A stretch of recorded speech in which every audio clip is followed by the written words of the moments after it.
Hey everybody, today I'm going to be doing a manual choke conversion on a 2005 Articat 400 4x4. And the problem is the electronic choke on these things is a horrible design. They're notorious for failure, and I want to convert it to a manual choke.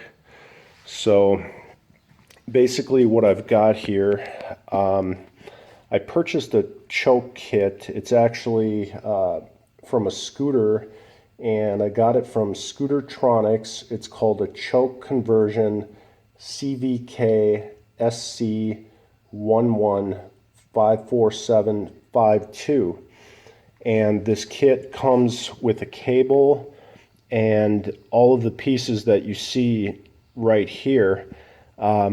However, one problem is that the plunger on this kit is a smaller diameter. I believe it's a 7mm, and the original plunger on the electronic choke is an 8mm.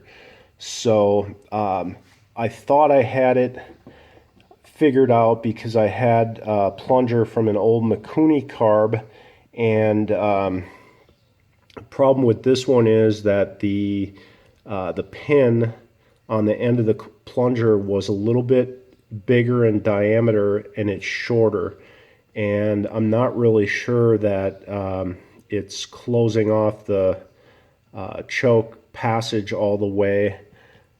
So what I want to try to do is use the original that came off of the electric choke. And the reason that the electric choke failed is that there's some tabs on the end of this plunger that seem to fail, and basically the tabs go into the end of that hole and they're kind of captured in there.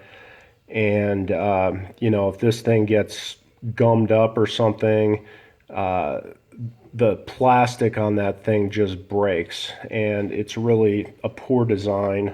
I just want to replace it with a manual choke.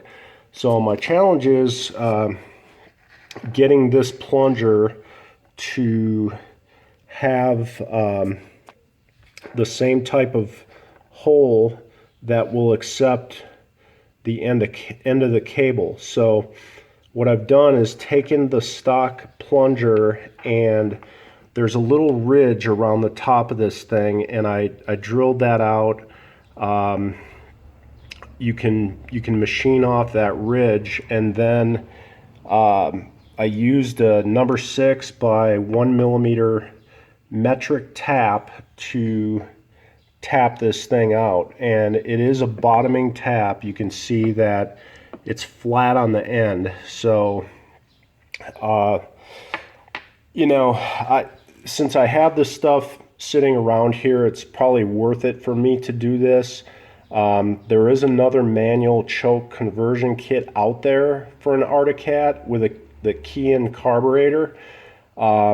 Might be worth it for you to just spend the money. I think it's about $130, but this kit cost me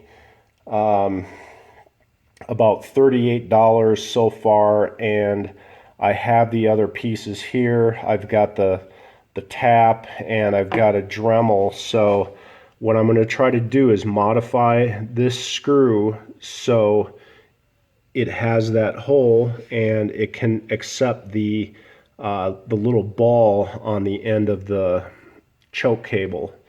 So that's what I'm gonna try to do right now. The other thing I will say is that the manual choke kit does include this piece that basically fits down in your carburetor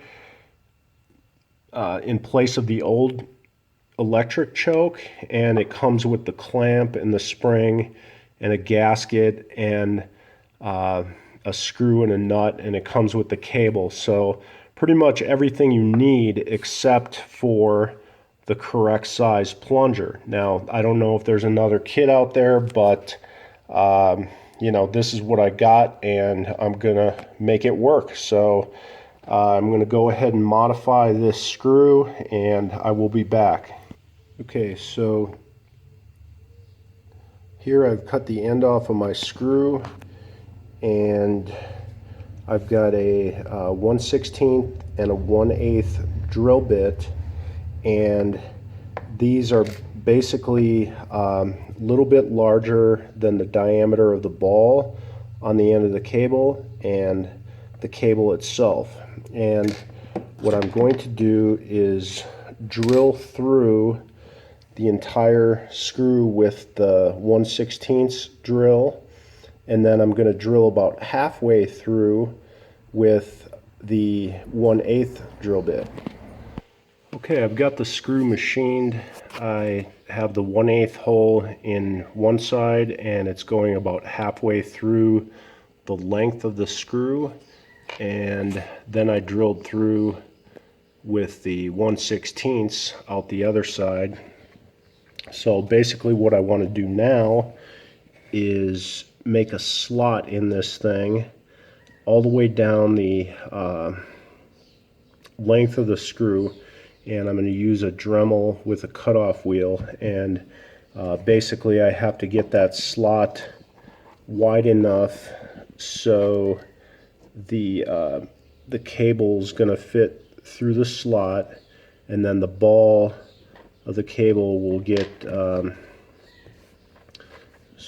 it'll go in the side with the 1/8, and then the top will go through the side with the 1/16.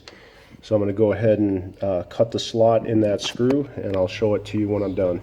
Okay, so this took a bit of fine tuning here with the Dremel. The slot is actually larger than the width of the cutting wheel on the Dremel, so I had to kind of work on it for a while. And basically, though, the goal is to get this thing so the cable can slide in there, and the end result is being able to get that ball, sorry for the focus here again, get that ball so that it's halfway down into the screw. Okay, here we can see that I've got the slot machined in the screw. I've got the ball on the end of the cable, going into the bigger side of the screw, the 1/8 side, and the cable obviously is going through the smaller side, and that keeps the ball in there. The 1/8 is only halfway through the length of the screw, and it ends there. The nice thing here is the spring that came with this thing actually fits over the threads of the screw, and it's a little bit of a hassle to get this thing in here, but you probably want to get the spring over at least 3 of the threads.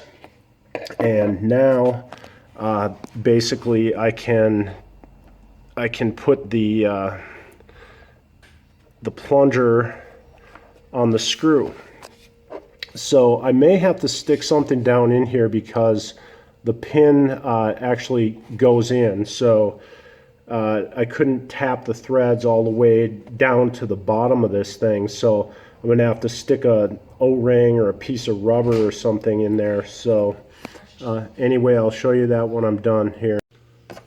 Okay, so here we have the finished part, and basically I cut a piece of this O-ring out and jammed it inside here to take up the slack so the pin doesn't move, and I screwed this tightly against the O-ring, so that should keep it from rotating, and it looks like it's ready to go in the carburetor. So I'm going to slap it in there. That's it. Hope it works for you. Okay, and here's one last picture with the choke installed on the carburetor. And you'll have to find a place to mount the choke knob. But anyway, there it is.